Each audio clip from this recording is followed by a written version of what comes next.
Welcome, Gunrunner.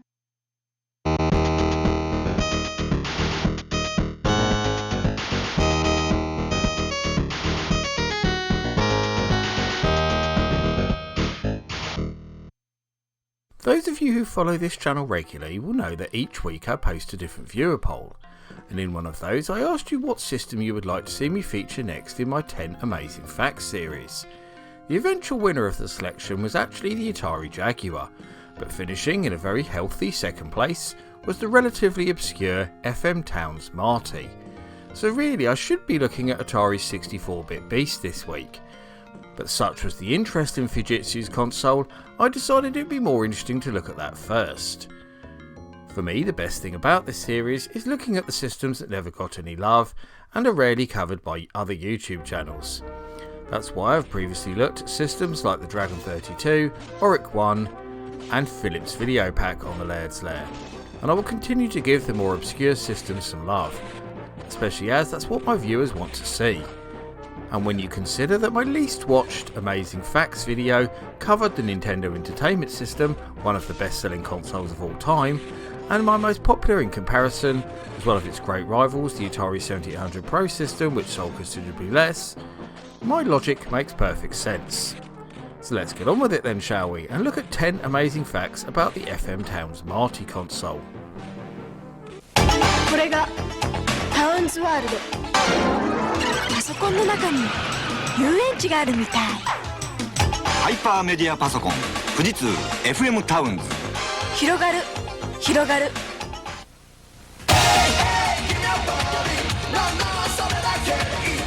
もっともっと新しい私を表現したいな。ハイパーメディアパソコン FM タウンズ。富士通。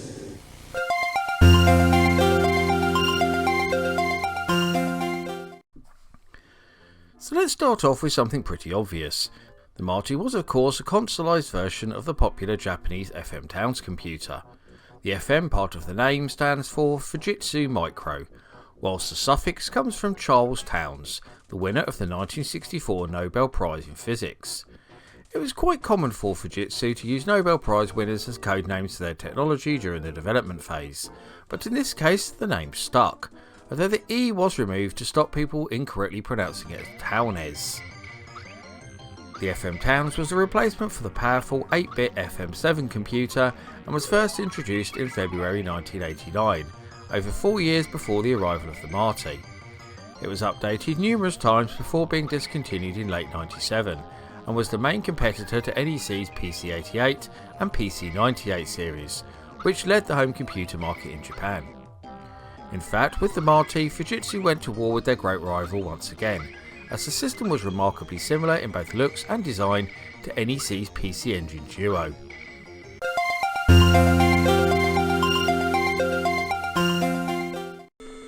As the legacy of being based on the existing FM Towns computer, the Marty retains backwards compatibility with it, as well as having its own specific games. What makes this feature particularly interesting, however, is that the Marty includes both a CD-ROM and disk drive in its sleek case. No other consoleized computer did something like this.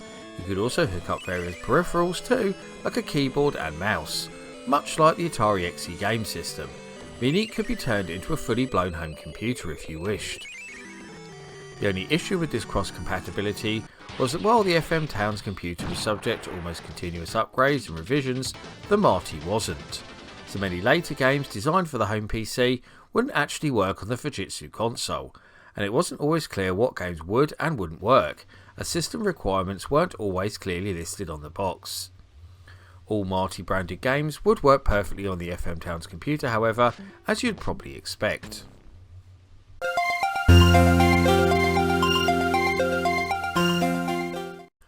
When it comes to the technical details of the FM Towns range, it might come as a surprise to learn that the hardware shares much in common with the PC compatible of the era. The 16MHz AMD 386SX CPU would be found in many PCs of the time, and the computer version even featured a similar Windows-based GUI. In fact, later versions of the home computer were even able to use a custom version of Microsoft's package called Windows 95B. But what set the FM Towns apart from even the most powerful gaming enabled PCs of the era was the custom graphics and sound hardware. Boasting such capabilities as 16.7 million colours, 15 channel stereo sound, hardware zooming, over 1000 sprites on screen that even had their own video RAM and 480i resolution, the Fujitsu hardware was extremely impressive for the time. This is clearly visible in the quality of the games, and especially in the many arcade conversions available for it.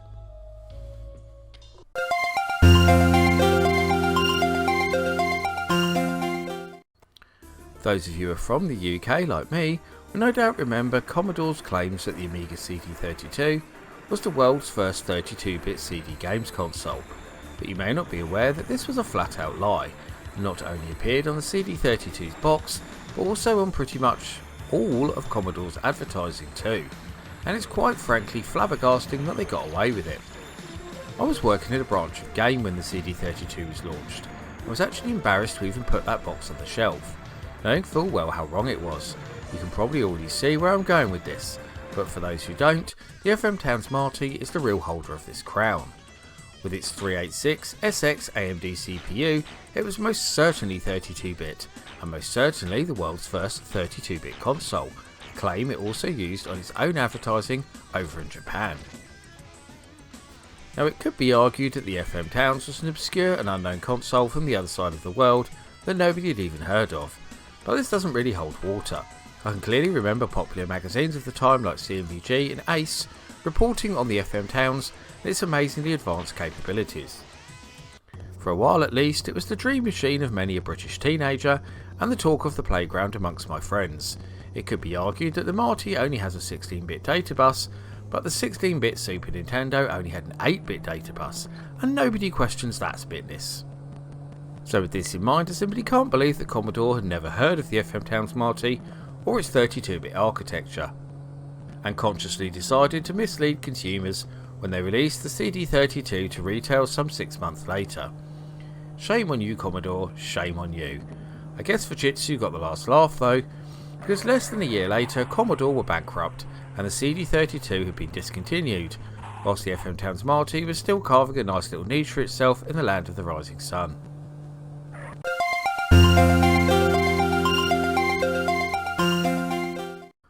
Rather sadly, Fujitsu's home computer range was never released outside of Japan, and the same goes for the Marty.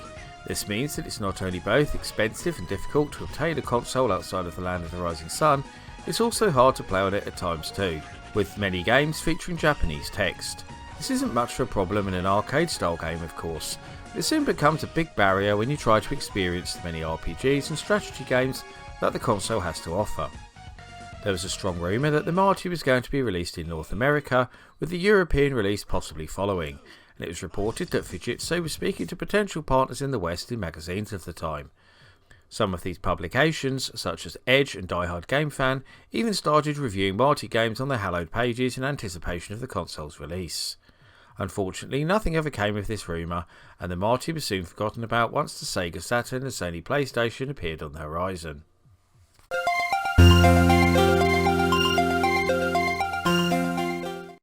Although the Fujitsu systems got plenty of third-party support for big-name developers like Taito, JVC, Psygnosis, EA, Pony Canyon, Namco and Lucasfilm, by far the most interesting company to support the Marty and its computer cousin is Sega, especially when you consider that the console was competing directly with its own Mega Drive and Mega CD combo. The FM Towns received ports of hugely popular Sega arcade games like Columns, Afterburner, Galaxy Force 2, Puyo Puyo and Turbo Outrun.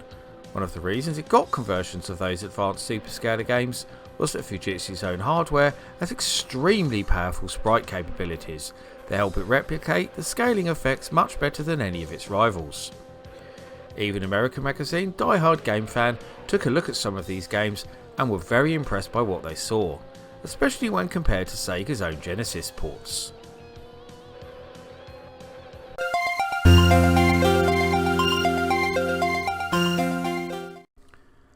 As obscure and rare as the home version of the FM Towns Marty is, there is actually an even rarer and virtually unknown portable edition of the console too, known as the Car Marty. This wasn't your regular handheld system, however, like the Atari Lynx or Nintendo Game Boy. This was a specially designed unit that could be fitted into your car, hence the name. And as well as being able to play games, it also had a sat-nav built into it too. It could be purchased with or without a detachable screen, so you could hook it up to the existing monitors in your car, or even take it on holiday with you and then take it out to use with the TV in your hotel room. Fujitsu also hoped to be able to sell it to airlines too, but it was considered too bulky for this implementation, sadly. I couldn't find a single car Marty on eBay or anywhere else for that matter to give you an example of just how much this version of the console will set you back. But given how much standard FM Towns Marty systems set you back, I dread to think how much you'd have to pay out for the portable.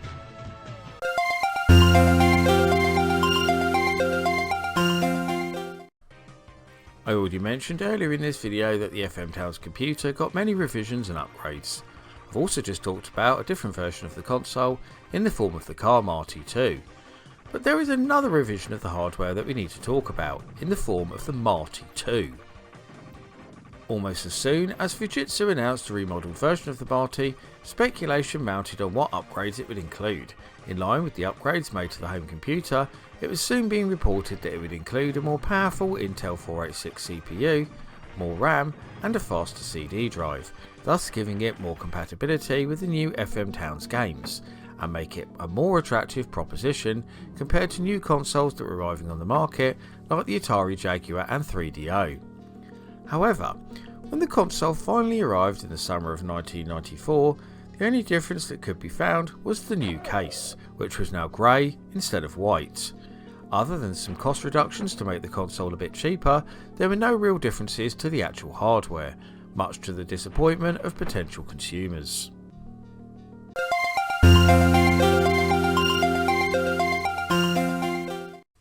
Despite the FM Towns computer range being relatively successful in Japan, the console-formed Marty wasn't, unfortunately.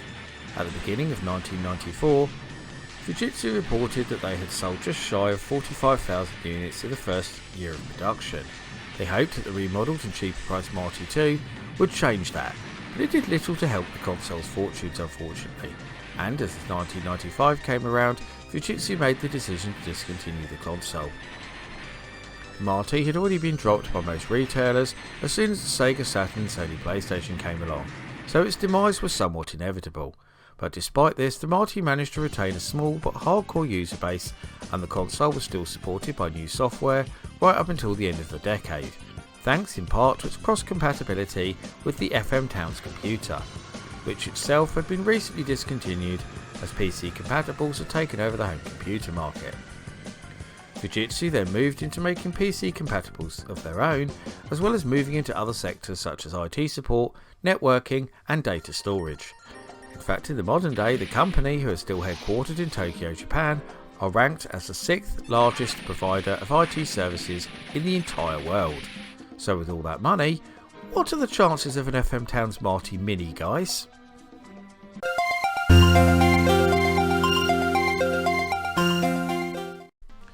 Whenever I cover more obscure systems, I always get people asking how they can play them in the present day, and aside from forking out huge amounts of cash for the real thing, the answer is always via emulation. So I thought it would be good to go over the EMU options as my last entry in this list. Although a true and proper open source FM Towns emulator still doesn't exist, sadly, there are 5 different options when it comes to playing Marty games on your PC. UNS is the only FM Towns and Marty emulator with very high compatibility, but it hasn't been updated since 2010. Despite the website and documentation being in Japanese, the emulator is available in English.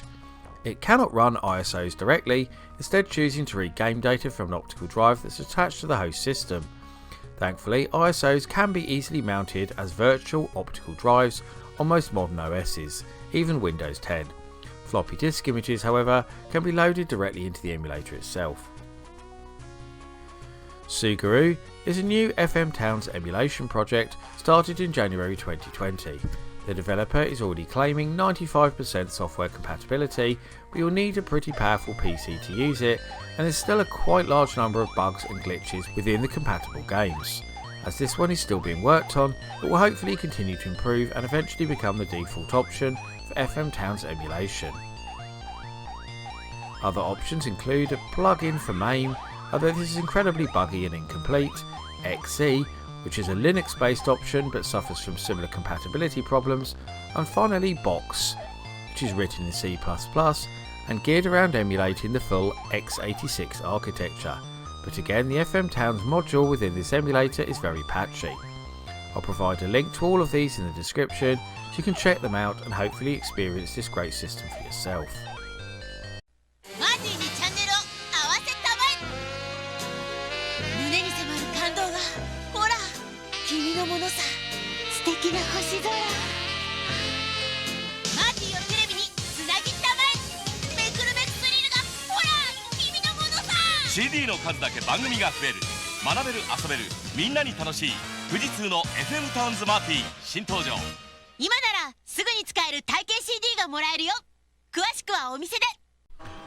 And that rounds up my look at 10 amazing FM Towns Marty facts. Which of these fabulous facts was your favourite?